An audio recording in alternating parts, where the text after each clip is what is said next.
My name is Bob Darrell, and I'm alcoholic. Can you hear me? A little louder. Can you get louder?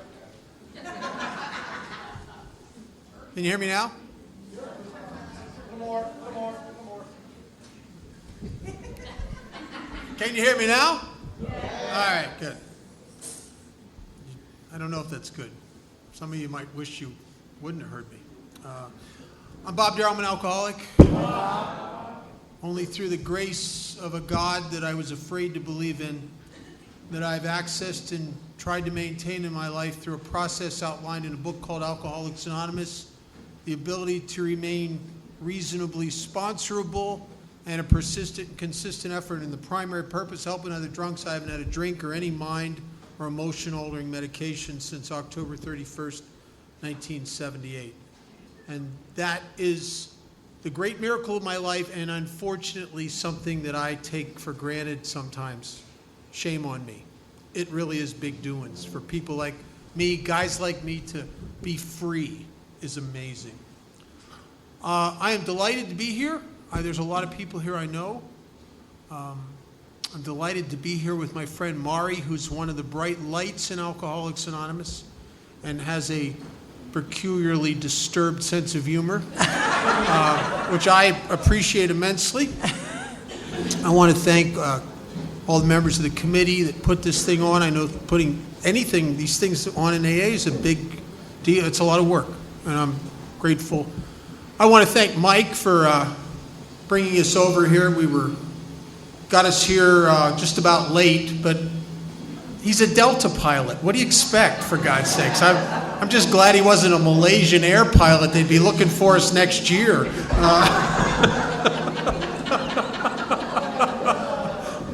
See, I shouldn't say things like that. We're going to... I think what we're probably going to end up doing is just try, as honestly as we can, try to share our experience with the 12 steps as they're outlined in the big book. We're probably going to talk a lot about our failures, because it seems that we make as many mistakes in common as we do the right things. And sometimes the mistakes of others have helped me a lot. And it's not going to be that academic, because the power of Alcoholics Anonymous has always rested on one alcoholic sharing their experience with another, and maybe some good will come about as a result of this, hopefully. We're going to probably spend a lot of time on step one. And I think it's the hardest step there is. It's so difficult it kills most of us, because we can't do it. There's an uncanny resistance in the alcoholic mind to coming to a place where he will fully concede to his innermost self, as it says in chapter 3, that he's a real alcoholic. And I am that guy. When the book says most of us have been unwilling to admit we are real alcoholics, oh my God, I don't want to be an alcoholic. I'll be anything rather than an alcoholic. I'll be a drug addict. There's a little panache in that. I mean, there's rock stars that had drug addiction. I mean, I looked up to them. I never looked up to anyone who wet their pants on a regular basis. I mean, I don't want to be, and I had uncles that were alcoholics, and they were pathetic. I don't want to be like that.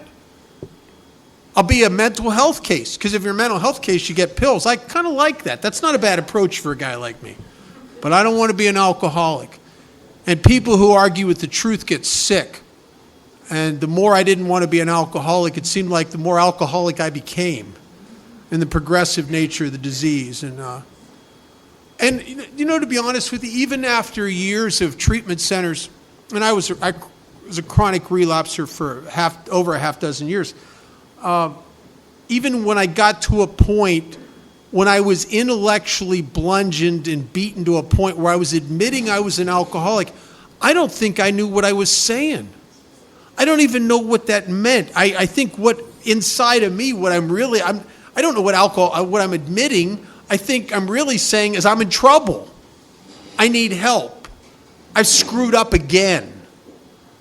But I don't know what it means to be an alcoholic. And so the big book, and in most meetings, we spend a lot of talk and there's a lot of written words in AA just trying to get a guy like me to become convinced in my innermost self that I got this thing and what it is to have this. In the doctor's opinion, Dr. Silkworth starts to talk about this disease in a way that was very enlightening to me, because it made, all of a sudden, a lot of things in my life made sense against the backdrop of what he's talking about. And on page XXVIII, which is the alcoholic theme song, Silkworth starts off by talking about something. He says, "We believe, and so suggested a few years ago, that the action of alcohol on these chronic alcoholics is a manifestation of an allergy. That this phenomenon of craving is limited to this class, to chronic alcoholics, and never occurs in the average temperate drinker." Well, there's a lot in there. First of all, he's talking about a type of alcoholic, a chronic alcoholic. I am a chronic alcoholic. I did not want to be a chronic alcoholic. I'd rather been an acute alcoholic, because if you're an acute problem, you get over it and you're good to go for the rest of your life. Pneumonia is an acute medical condition that can kill you. But if you get to a hospital and they load you up with the right antibiotics, you can knock that pneumonia out and you're good to go. You don't need to go to meetings. You don't need nothing. You're good to go. But chronic illnesses such as diabetes, chronic alcoholism, and certain types of certain chronic heart disease, the physical stabilization of the condition is but a beginning in a lifetime of treatment. And I'm that guy. And I didn't know I was that guy, that when I stopped drinking, something weird happened to me, and I always would eventually go back to it.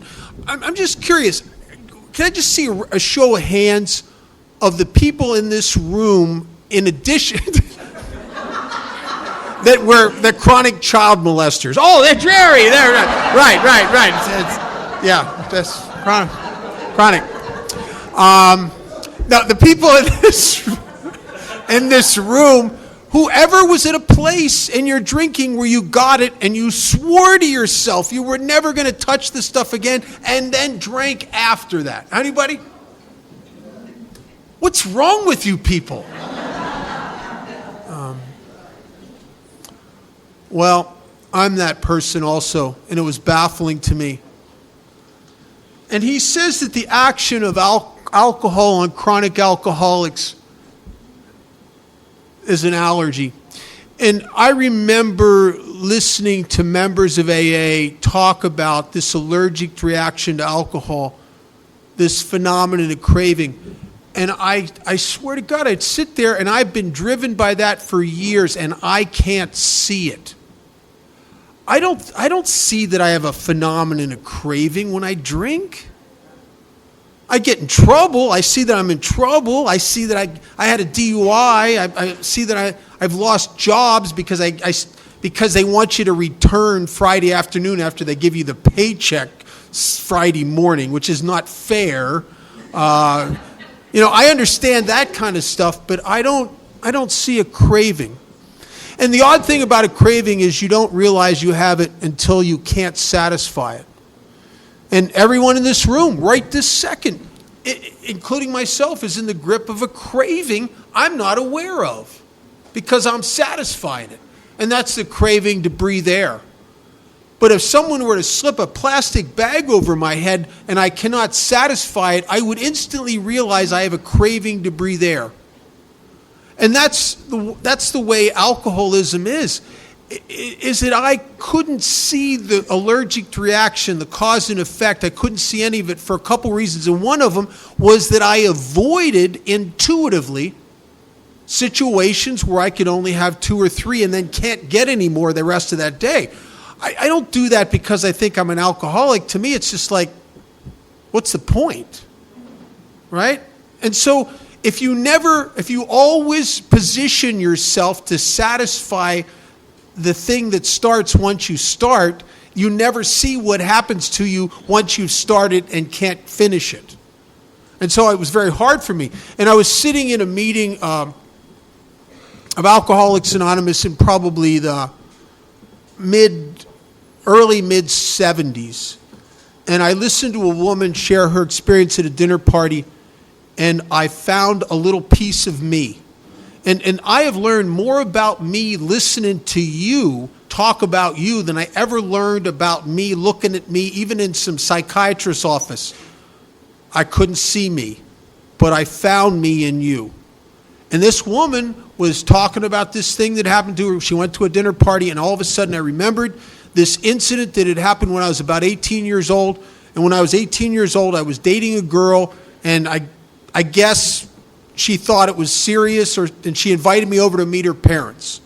And we were going to spend the whole evening at her house. And we came into the house, and her mom had made dinner, and we sat down at the dinner table, and they brought out a bottle of wine. Now, this was not the kind of bottle of wine that we would have bought. This was a little wimpy Al-Anon kind of bottle of wine. Low alcohol, like 11%, something like Blue Nun or something. You know, like, it even had a cork. I mean, really. And I am not an alcoholic. You could have put me on a lie detector at that time, and I would have sworn to you I wasn't an alcoholic, and I bet you it would have said I was telling the truth. I was going through my better living through chemistry, fighting the war in Vietnam, rock and roll stage of my alcoholism. But alcoholism doesn't care if you do other drugs. Alcoholism doesn't care what you're doing.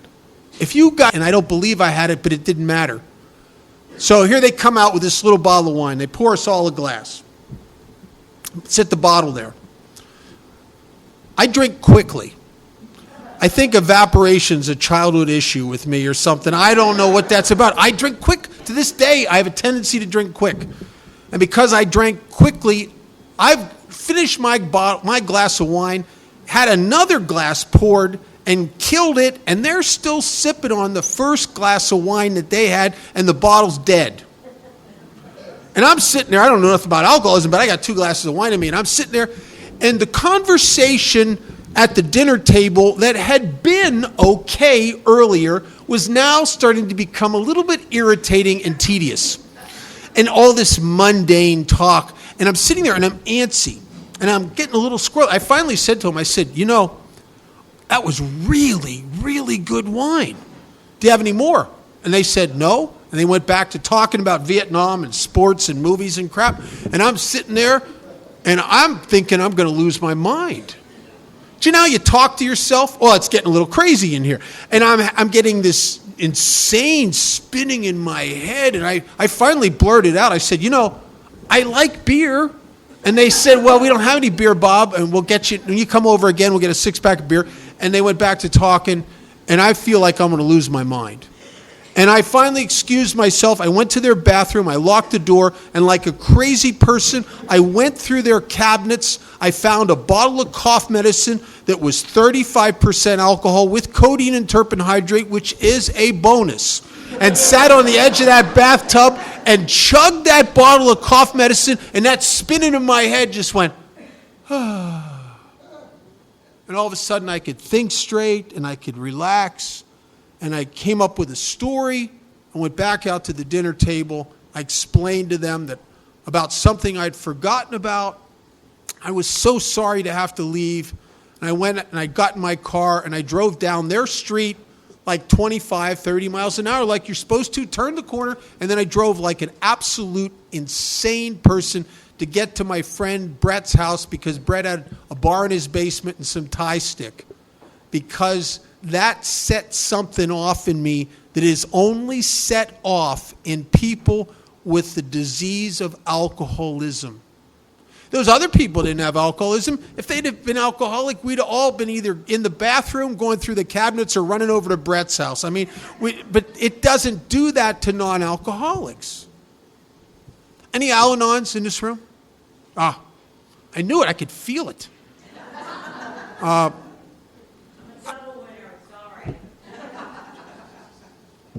From what I know about step 1, I think that's more like a double loser, isn't it?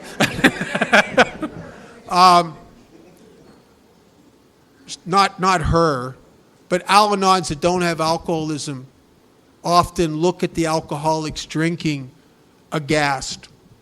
My sister and my parents used to look at the way I would drink, and just it would baffle them. I had a girlfriend one time. She said to me, "You drink like you're driven by demons, like I can't get enough." And I look at non-alcoholics and their drinking, and I'm equally baffled why my sister can take a half hour to drink one drink. I mean, the ice is melted. That's like alcohol abuse in my book, you know. And then she won't even have 2 full drinks usually. You can't get her to drink more, because when she starts to feel the effect of the alcohol, she gets a feeling like she's losing control. I get a feeling like I'm getting control. Like all the little creepy, squirmy, empty places in my life seem like they're filling up and firming up, and everything's getting good in here. I don't really get there when I drink. What happens to me most of the time is I just get so close to there that I can almost touch it, and it drives me crazy. That's always one more. I drink with an urgency, as if I'm going to get there, and I never really get there. Next thing I know, I'm coming to somewhere. And I'm driven by this. I have never had a non-alcoholic reaction to alcohol in my life. Now, I know that there are people in AA that come to AA and they drink socially for a number of years and cross over some invisible line. That is not my experience. I have had the cause and effect, the allergic reaction to alcohol from the very beginning, and yet most of the time I couldn't have identified it. I couldn't see it, because it uses my own mind against me. What it looks like to me is I know I went into this bar determined to only have 2 drinks, and not to smoke anything, and not to just 2 drinks and that's it, because I got to go back to work. My job's on. They're scrutinizing me, and I got to go back to work. And it's a funny thing happens. It's like in the middle of the second drink, it's like I change my mind. And I realize all of a sudden very clearly that 2 drinks that's stupid. 2 drinks is stupid.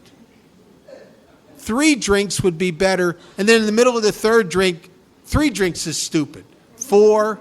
And every drink of alcohol I've ever taken in my life has made me think and feel like I need to have another drink of alcohol. And I've always had that. I can't tell you one moment in all those years where I've been partying with my buddies, maybe doing shots and beers, shooting pool, have someone say, "Hey, Bob, would you like another one?" I have never had the experience of sitting there and thinking to myself, "No, I'm good, thanks." It's always one more. I can't imagine. The only way I can imagine saying no is if you're watching me and the heat's on me and I got to prove something to you. But on the natch, I've never felt like I could get enough. And if you can't get enough, you're always going to have too much. And that's all my drinking. Well, if that was all there was to alcoholism, then they'd take you to a treatment center, and they would enlighten you about how you can't take the first drink.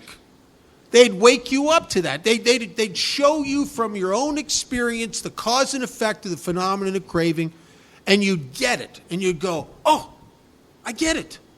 My God, no wonder my life's a mess. I can't take the first one." And you'd put the plug in the jug, and you'd be good to go. The problem is, it's not just that I have an abnormal reaction to alcohol once I drink it. And here's the insidious part of this disease. I have an abnormal reaction to abstinence, and I don't know it. And what happens to me when I quit drinking, Silkworth says it very well. He says that guys like me over time become restless, irritable, and discontented. unless I can again experience that sense of ease and comfort that I had once found in taking a few drinks. And if you're in late stage alcoholism, you don't get that freedom anymore from drinking. But you don't know it because you're hoping you'll re-jumpstart it. When you're hoping the party exists where the party hasn't been in a couple years. And so what happens to me is I go into detox, and man, I am so determined, I am so never to drink again. I'm telling you, I'm never touching that stuff again. And then this thing starts to happen to me, and it's very vague, and it's very subtle, and it goes right below the radar and just starts gnawing away at my conviction and resolve to never drink. And it's these squirmy little feelings of restlessness. And we all know what that is, even though it's hard to put your finger on it, that feeling of being unable to be settled anywhere. A sense that wherever you're working, whoever you're with, wherever you're at, it's not really where you need to be. You don't know where you need to be. You just kind of sense it's not here. I can't get settled anywhere. I'm irritable, but I don't admit that to myself. First of all, irritable people irritate me. I am not irritable. What it appears to be in my experience is when I quit drinking, I so clearly see how stupid everybody is. I mean, it's a gift. Everywhere I look, I see stupid people. Did you ever watch that little kid in Sixth Sense who walks around and says, I see dead people? I see stupid people. Everywhere I look, I go to work. They were nice when I got the job. They seemed really nice. Now, 2 weeks later, there's some stupid people at work. I go to the grocery store. There's stupid people in the grocery store. Do you ever watch what people buy? A gallon of ice cream and a 6-pack of Diet Coke. There's some stupid people in the grocery store. Traffic. Oh my God, traffic is full of stupid people. And then you end up in AA meetings. Oh, they got them all grouped right here. They're all the stupid people are in AA. They say, people in AA was intellectually offensive to me. I mean, all this God talk, all this gratitude, everybody that talked was more grateful than the person that talked before. Oh my God, you are grateful for everything. I don't understand any of that. I'm not grateful for anything. I don't even like anything. I don't even like me. The truth is, I loathe me. Which if someone else would have done to my family and loved ones what I did to them, I'd want to kill them. So it's not a big mystery that I secretly loathe myself. I cover it up. And you're talking about being grateful. You like as if you're grateful for your life, you're grateful for your sobriety, you're grateful for your job, you're grateful for everything. Not me. I ain't happy about nothing. I'm a depressive by nature. I'm not happy about and then people in AA, if you've ever done this, you ever had someone when you're new and you just burnt your life to the ground and you feel horrid and you're depressed and they come up to you and they get in your face and they say, has anyone told you today they love you? What the hell's the right answer to that? I don't know. No answer. Both answers look bad to me, so I always go to the honest one. No, nobody told me. And then they get a big smile and go, oh, I love you, and they want to hug you. I would just, like a bored, just stand there, and I wouldn't say anything, but I'd think, I hate you, and let it go of me. Oh, God. And you talk, God this, God that. Oh, God, everything. Oh, God. Just everything's God. God. Oh. Well, I'm a wannabe atheist. I'm not really an atheist. I'd like to be. But to be a real atheist, you have to be very religious about atheism. I mean, I can't get enough angst to be a good atheist. What I really am is I'm a guy who's afraid of God. I'm a guy by nature that if I just suspect you don't like me, I'm going to not like you first. Right? And I just had this position where I'm just never going to be good enough for God. I'm too bad at being good. I remember in Catholic school as a kid, I was a kid. I was trying to be good, and they told me about all these things that that you're not supposed to do, and some of them sounded, I hadn't done them, but God, they sounded like I might want to do them someday. And they said that God could see everything. He could even see in the dark. Well, that's not good. I mean, my great security was the dark. I mean, he could see in the dark, and he could read my mind. That was a hideous proposition. I remember we had this nun. I was about in the second or third, probably third grade in grade school.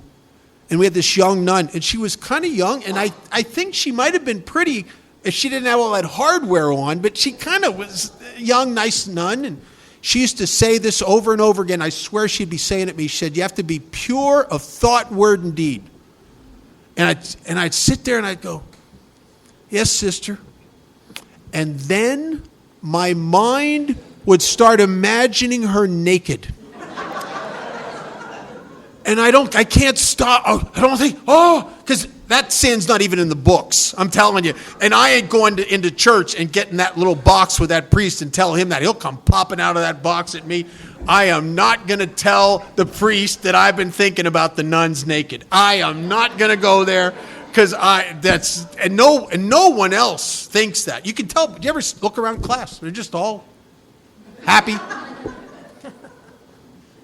And so it was an easier for me position to take that there can't possibly be a God. Because if there is, what's the use? What's the use? I'm never going to be good enough.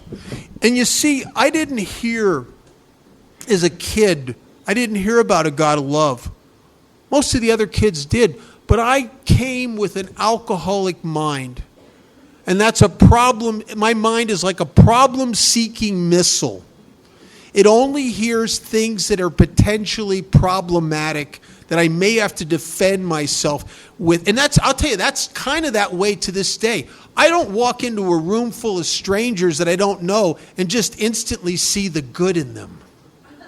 I instantly see potential problems. Like by your body language, you got an attitude, don't you? Yeah, I see problems.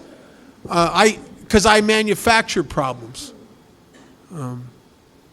And so I didn't hear about a God of love because that's not a problem. But I heard about a God of judgment because that's a problem. And so I couldn't do God. And when you people in AA started talking about God, it was like a steel door would slam in my head. And yet, I have alcoholism, so I quit drinking because alcohol is killing me. And I swear to myself, I'm never touching that stuff. And I'm not taking any meds because every time I do that, I go back to drinking. I'm not smoking any pot, even though it's organic. I'm not taking nothing. And abstinence just slowly starts to drive me insane. This restlessness, this irritable. And then I think the most baffling of all is the chronic malcontent. That I am like a lot of us. I get sober and there's an unrealized but yet driving vacancy in me. That feeling like there's desperately something missing and I don't know what it is. And my mind works like a computer trying to target things for acquisition. The great job in the steel mill, making the big money. The boat and Harley house money. That girl that I know, man, with her, it's going to be different. I'll get in that band, man, in that band. I'll get with those guys. I'll go to live there. And whatever I target and bring into my life, there's something horrid that happens to me, is that in no time at all, the shine of it wears off. And I feel disillusioned and let down. I was working with a guy probably 25 years ago in Gene prison. And he said something to me and all of a sudden the light came on. And I understood where the chronic malcontent, I understood why no matter what I brought into my life, in acquiring it, I am absolutely convinced is going to make a difference. And after a time, not only doesn't it make a difference, I am aggravated at what I brought into my life and disappointed and angry at whatever that was. And he said something, and I realized that unconsciously, I'd be sober 2 months and I'd get that relationship that I always wanted with that woman that's just amazing. And after about 3 months, unconsciously, on an emotional level, I start comparing what it feels like to be with her against what it felt like to have 5 shots of tequila when 5 shots of tequila changed the universe. And now I'm aggravated with her. Or after 2 months on the job in the steel mill making that big money, I start comparing what it feels like, because self-centered people are obsessed with how things feel. I start comparing what it feels like to have that job and make that money to what it felt like to drink some 151 rum and Coke with my buddies. And now the job's stupid and the people are stupid and they're taking advantage of me. And everything starts to pale because nothing seems to measure up to the effect that I found in taking a few drinks when I was 18 and 20 years old before it turned on me. And I think every alcoholic I've ever talked to has had those early days of drinking when the magic was there, when the effect was so spectacular, where it set you free, where it induced a spiritual experience of sorts. And it did. I mean, when you think about it, a guy like me could walk into a bar on the muscle with people. I can't even talk to anybody. I don't even like anybody. And after about 3 or 4 drinks, man, I'd come out and play. After about 5 drinks, I'm shooting pool with my lifelong friends. I mean, I'm saying, after about 10 drinks, I'm saying things to people I didn't like walking in there like, I love you, man. You know, I'll die for you, man. You know, Kirk, wow. It set me free. And it made me the guy that fit, that was connected. Wilson says something in his story. I love the way he words it. He says, I was a part of life at last. See, untreated alcoholism is a lonely, depressing business. And every time I'd get sober again, it was a lonely, depressing business for me. Unless I can again experience that sense of ease and comfort I'd once found in taking a few drinks. And I'll tell you one little story, and I'll turn it over to Mari. I got a real good glimpse of how this spiritual malady, how this abnormal reaction to abstinence works on me. I was probably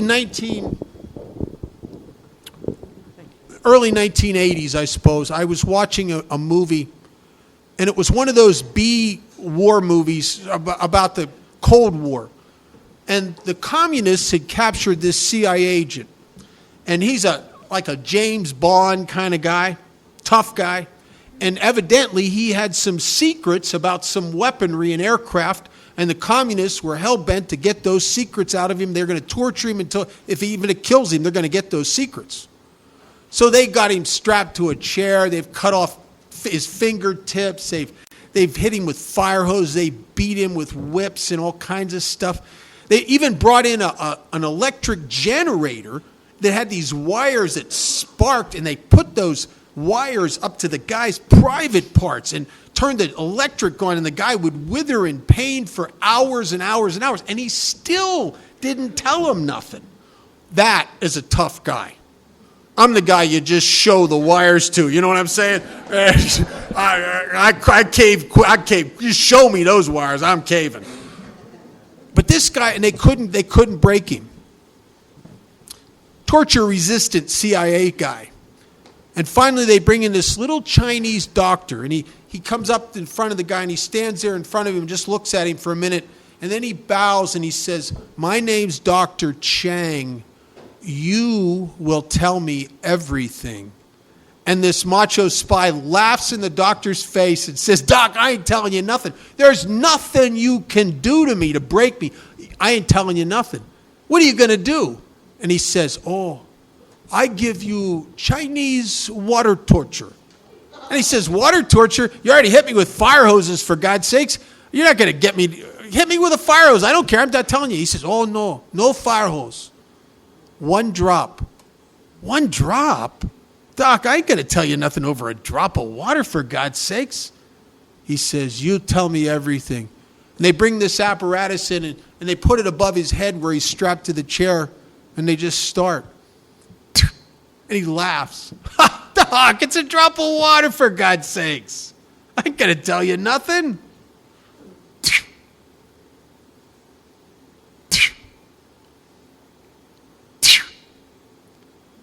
And after 3 days, he's sobbing and begging them to let him tell them everything he knows if they just make it stop. And see, I don't understand how these squirmy little nothing feelings that go right below the horizon, just kind of irritant feelings gnawing away at me, how they're going to break my resolve in the light of the damage I just did to my loved ones and myself. And yet, day in, day out, week in, week out, month in, month out, my alcoholism works on me and erodes my resolve until the day comes when I can't see anything except the hope of relief and freedom if I were to just again experience that sense of ease and comfort. And I can't see the truth at that point. And the truth is, Bob, the last 3-4 times you went out to drink, you drank and you got depressed and you drank in self-pity. You went on crying jags, Bob. You drank it. It was pathetic. And yet the alcoholic mind won't let me see that. All I can see is hope. I almost died of hope. And that sounds weird, doesn't it? Because you think hope's a positive thing. But I had to become an alcoholic of the hopeless variety because as long as I had hope, the hope seemed to be centered in the idea that some way, someday, somehow, I'm going to jumpstart that party and I'm going to get that feeling of freedom back and I'm going to be able to come out and play. And as long as I had the hope that I could someday, some way control and enjoy my drinking, I didn't really have to get all the way in here. Why would I? I have a back door anytime I need it, right out of this thing called abstinence. Maury. Thanks. Thank you, Bob.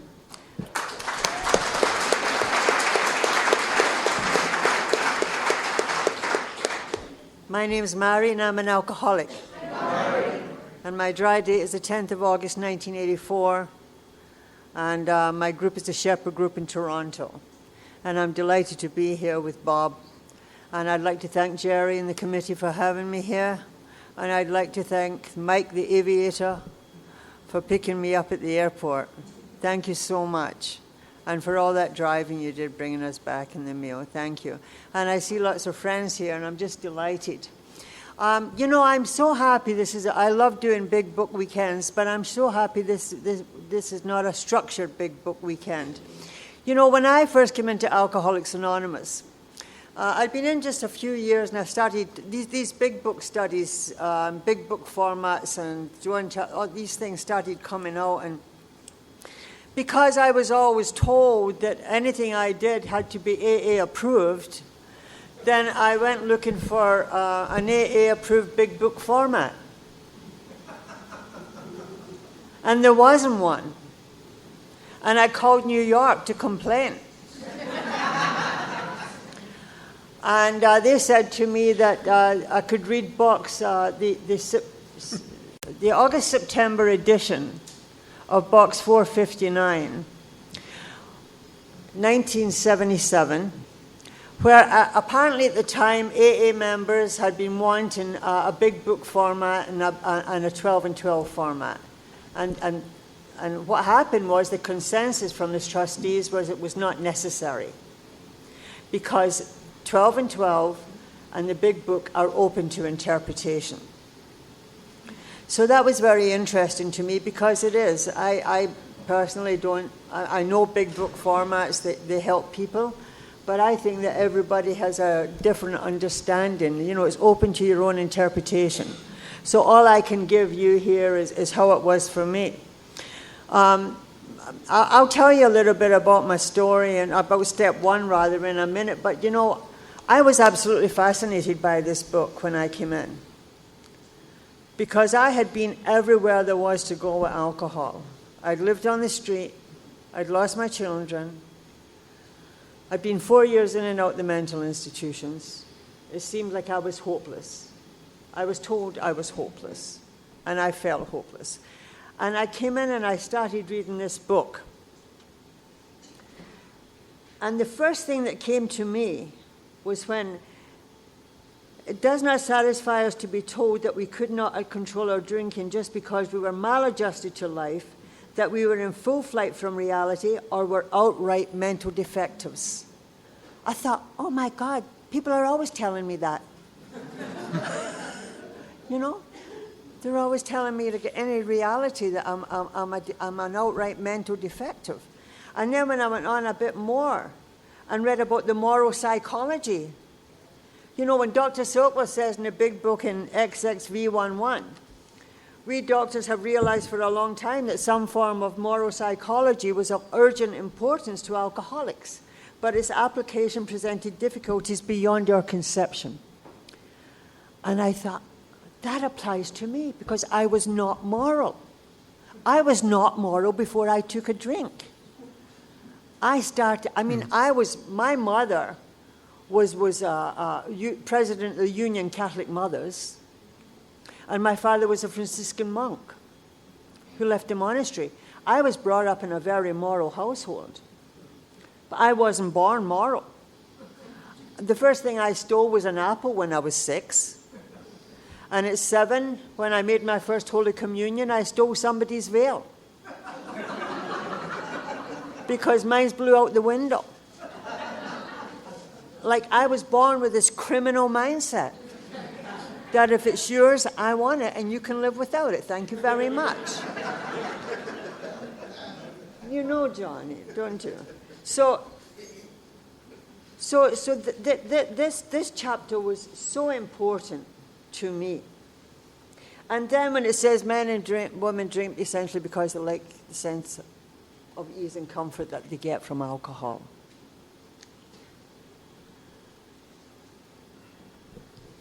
That is exactly what alcohol did for me. When it goes on to say too, that to them their alcoholic life becomes the only normal one. Alcohol gave me the only normal living I ever had. I was insane before I drank. I was changing people, places, and things long before I drank because of the life I led. I wanted to do good. I don't know if you were like me. Long before I drank, I think it was Faust. If anybody's ever heard of Faust, he said, alas, 2 souls are housed within my breast. Alas, 2 souls were in my breast. William... Varieties of Religious Experience, William James, he said that there are 6 souls who have to be born again. I was one of those because I used to feel that I wanted to help people, and on the other hand, when I was nursing, I wanted to really help people, but I was stealing from them. And I don't know why I did that. And I hadn't had a drink yet. And I was so ashamed of that. A lot of the stuff I took into my life, it was shame-based, and I hadn't had a drink yet. The other thing is, I had an obsessive. Has anyone in here ever suffered from obsessions? Obsessions of the mind? Well, I had obsessions from the mind from a very early age. And one of the obsessions I had was I was utterly and completely obsessed with death. I was utterly and completely obsessed with eternity. When you're a Catholic, they talk a lot about eternity. And in fact, I was so obsessed with death and eternity that at 13 I had panic attacks like Bill Wilson did. And I was so trying to be like everybody else, because the hallmark of the alcoholic for me was that I never ever felt right. I always felt less than. I always felt like I was on the outside looking in. I had an unbearable burden of self-consciousness. Self-consciousness, so that everywhere I go, I think everybody's looking at me and judging me to be wanting. And when I'm 15, and I see my friends going out with boys, I think if I go out with them, with boys, I'll be like my friends. And the boys would take me out, and at the end of a date, when they expected a reward, I know you're not like that in Georgia, but... and they'd be getting passionate with me. I would say to them, so what do you think about death?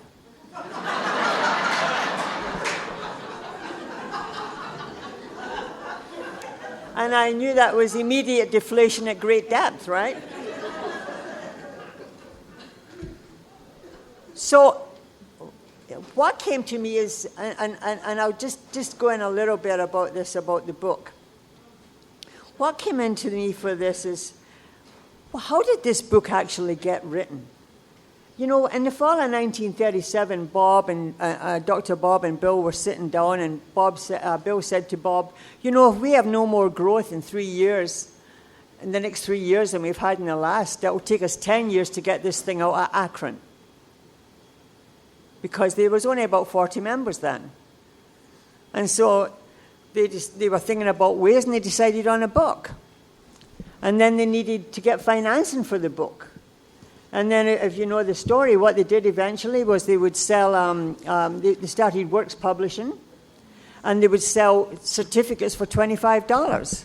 And the AA member said, why am I going to buy a certificate for $25 when you haven't wrote the book yet? And it was very difficult for them. And as you know, Reader's Digest promised that once the book was written, they would advertise it, and they didn't. And then there was another article wrote about it, and it brought in some queries, but not a lot. When Bill and Bob had first sent out, they had $500 left, and they sent it out to physicians. And they got 12 replies back, 10 of them illegible, because all the physicians were drunk.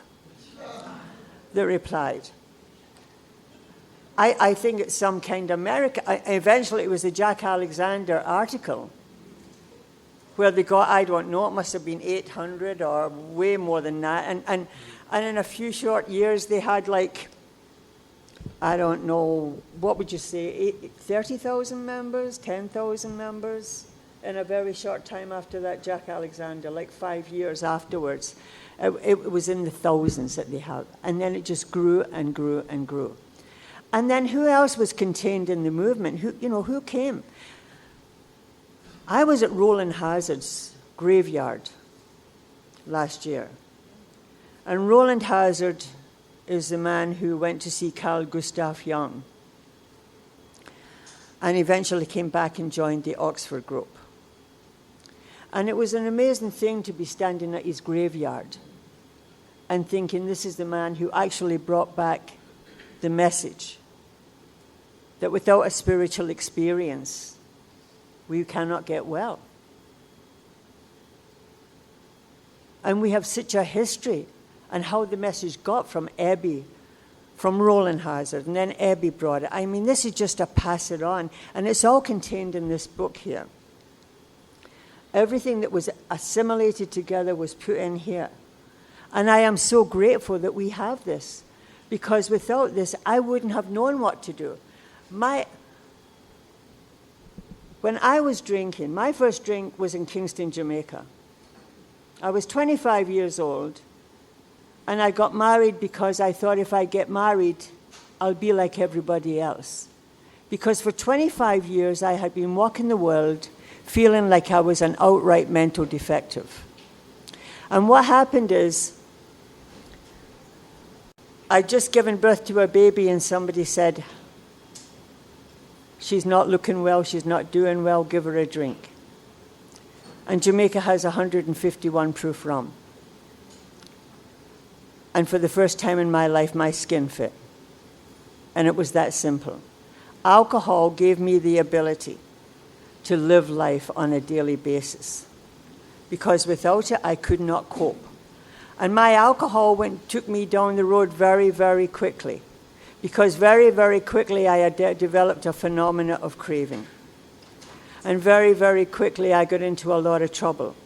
And the same thing that alcohol did for me. You see, with alcohol, it made me do, see, feel, and believe things I could not do, see, feel, and believe on my own aided will.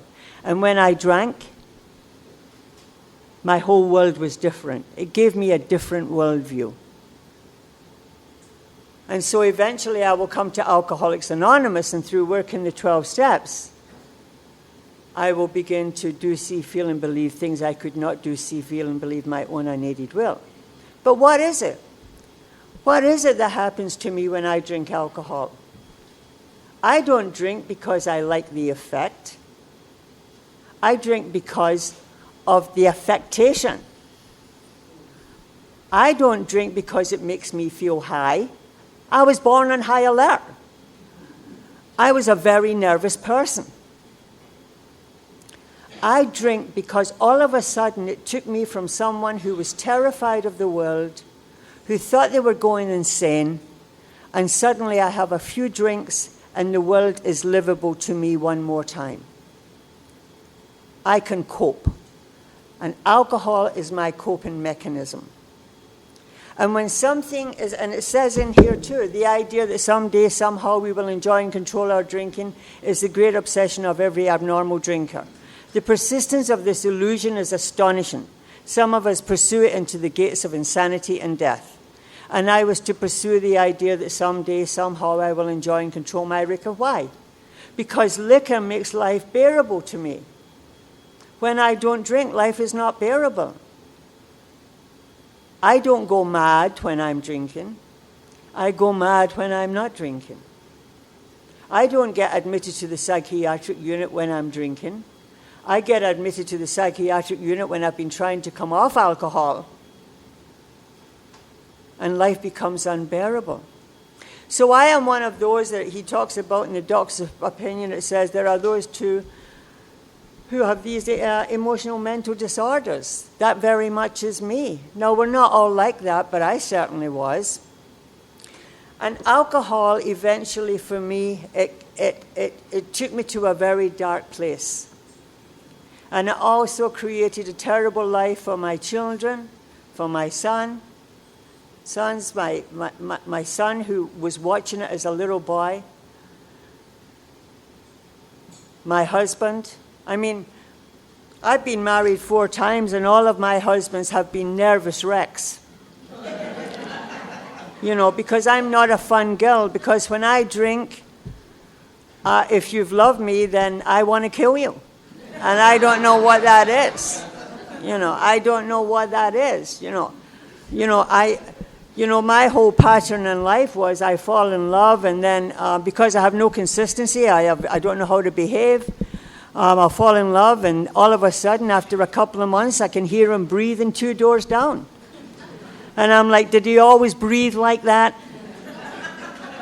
Because I don't have consistency. I don't know how to behave.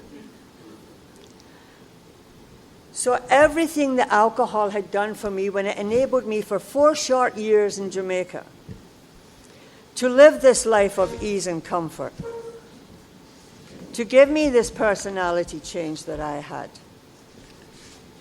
that was the best living I'd ever had in my life. Before the cucumber became a pickle. Because I could mix with people. People weren't, like I said, I go home in Scotland and my family say to me, has AA found out what's wrong with you yet?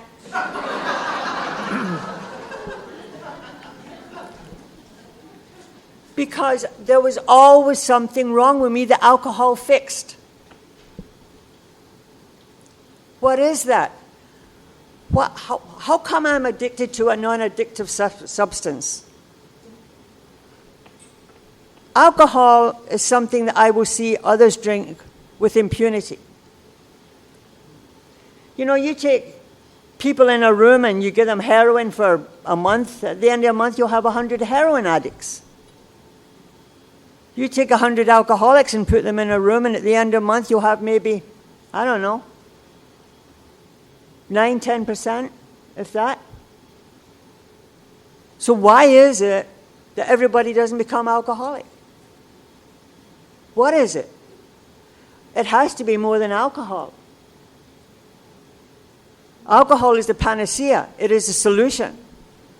And I believe, and I'm just speaking for me, that when, in the doctor's opinion, it said they realized that we needed some kind of psychic change, that psychic change is a change of personality, as defined in the big book of Alcoholics Anonymous, as the only recovery from the illness of alcoholism. But you see, when I'm drinking, I know none of these things. I don't even know why I'm there in the first place.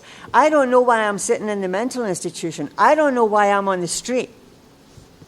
I don't know why I've lost my children. I don't know I have the phenomena of craving. I know what it is to suffer degradation of a woman alcoholic. And I have seen men suffer degradation as male alcoholics. And what is it? What was it that made me keep drinking even when I knew my life was falling apart and it was taking me to the brink of hell? It is because of the feeling I get that makes the world bearable and livable. And it changes how I see the world, and it changes my whole relationship to the world. And you know, Dr. Silkworth, he just loved drunks. And if he had not been there for Bill Wilson, then we might not be here today. Because when Bill Wilson told him about the experience he had had that last time he was in Towns Hospital, Silkworth knew enough not to say, "I think you're having hallucinations." And you know, someone had brought the varieties of religious experience, which is mentioned in here, William James. William James was a philosopher, a psychologist, and he was absolutely amazed by these spiritual experiences and awakenings he had seen. And because he was a pragmatist, he wanted to understand them. So what he did, he went out into the street, and there was a group of Skid Row bums who had been hopeless alcoholics, and they were now running missions, and they were doing good deeds. And it was almost like overnight they had had a change of personality. And he went to all of them and says, "What happened to you? You were all hopeless drunks, written off by your family and by society. What happened to you?" And they said that the consensus was that they had reached a state of absolute and complete despair. And that absolute and complete despair had seemed to be the thing that opened up, that was an aperture, that they broke open inside from despair. It is very possible to suffer an agony of the soul and an emotion of despair where you feel you're just cracking open. The despair of the alcoholic when we're in that isolation, when we're in places where nobody understands. How many people here have been on the street? Are we not the most fortunate people? People don't usually get off the street. Can you remember anything that went on there? It was like going through a sewer in a glass-bottom boat. Am I right? And look now. Why? Because of the understanding we got from here. You know, I'm going to finish with this because I just love it. Prior to 1935, alcoholics like me were doomed to die. I am a chronic alcoholic. I've got plenty of psychiatric papers, and now the first diagnosis is always chronic alcoholics. I wanted to be other things because I love all the yum-yums, the Librium, the Valium, and all the lovely yum-yums. I love all the medication. But now my primary diagnosis is chronic alcoholic. And how did Alcoholics Anonymous get its name? The very name of our book. It was going to be called many things. It was going to be called The Way Out. It was going to be called Bill's Movement. Wonder why? And you know, they used to bring patients out of the insane asylum because that's where we all ended up. We got lobotomized. They'd do anything, you know, they didn't know what to do with us. They just had to keep us quiet. And what happened is they brought this guy out the mental institution. And he was standing there and he was listening to the meeting, and poor soul, he was shaking. And he was hearing them talking about Alcoholics Anonymous, or Anonymous Alcoholics.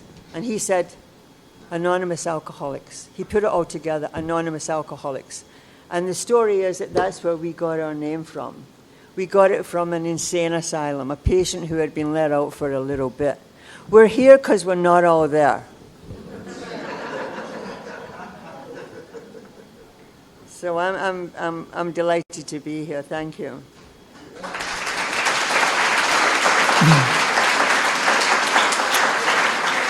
Let's take a 14-minute and 11-second break. Everybody hear me? Somebody said nobody could hear the first session. Is that true? All right, we'll start over. My name's Bob. It's a shame you couldn't hear the first session because Mari shared the secret that would keep you from ever having a bad day the rest of your life. Sorry about that. Bill talks about two things in the beginning of chapter 4. That if these things are in place, and he does it in a broad sense to try to catch anybody he can. He implies that if one of these two things are in place, you're probably alcoholic. In my experience, if both of them are in place, you're definitely a chronic alcoholic. And he says, if when you honestly want to, you find you cannot quit entirely, or if when drinking you have little control over the amount you take, you're probably alcoholic. Well, what do these two things mean? If when I start to drink, I have little control over the amount I take, what's that mean? That means that I have the allergic reaction to alcohol, and that makes me an alcoholic regardless of whether I believe alcohol is even my drug of choice or not. It really has nothing to do with the physical cause and effect of alcoholism. There's a test. We live in a day and age, more so than ever, I think, where there's so many people coming in and they don't know what they are because they've done so much stuff and it's very confusing. And sometimes in sheer frequency of use, they might have done drugs more frequently than they drank. That was the case of Dr. Bob. If you read Dr. Bob's story, he did high-powered sedatives every day of his life for 17 years and only drank periodically. But why would Bob say he's an alcoholic? Why wouldn't he say he was a drug addict? Well, he was alcoholic because he had the definitive characteristic that makes me alcoholic. And this is very important. In chapter 3, it talks about people like me, and like some of us, I imagine, that aren't sure you want to be an alcoholic. And it says if you're not sure, you can quickly diagnose yourself. And it's and I tell you, I'm starting to suggest this test to people because I think it's a pretty good test, even though it might make things a little bad for a while. In the big picture, it's a pretty good test. And the test is, if you don't think you're alcoholic, let's say you came here and you had some problems with alcohol, but you got arrested for possession of cocaine. That's what really brought you here. And you're thinking to yourself, well, I don't know if I'm an alcoholic. Well, here's how you can find out. Go take the test. The test says, okay, you're going to go into the local bar and you're going to order some alcohol and drink it and then stop abruptly. Let's say you're going to go in, you're going to have two double rum and cokes. and then nothing. Then you got to go home. You can't go buy nothing else. You can't smoke nothing. No, you can't switch to beer. You can't take a handful of pills. You can't go through your buddy's medicine cabinet. 2 drinks and that's it. And the book says try it more than once, because some of the medical research that's been done lately on the brain chemistry and alcoholism is that sometimes after a period of abstinence, that chemical acetone or whatever, I don't know what it is, in the brain, it takes a couple drinks or a couple times drinking to get it in full gear again to kick off the phenomenon of craving, which explains why you'll see somebody occasionally after 6 months of sobriety go out and have 1 or 2 drinks and get away with it the first time, and then 2 weeks later they're in jail, right? So, okay, so here you're gonna drink and stop abruptly. If you're an alcoholic, regardless of what other problems you think you have, if you have the disease of alcoholism, you can't do that. You might do it the first day or 2, but eventually it's going to set something off in you where you're going to crave more. More of what? I don't know. What's on the radar right now? The only thing that Silkworth says, and the only thing is that the allergic reaction to alcohol that sets us apart and differentiates us as a distinct entity manifests itself in a phenomenon of craving. And I think that's good information, because if you came here and you don't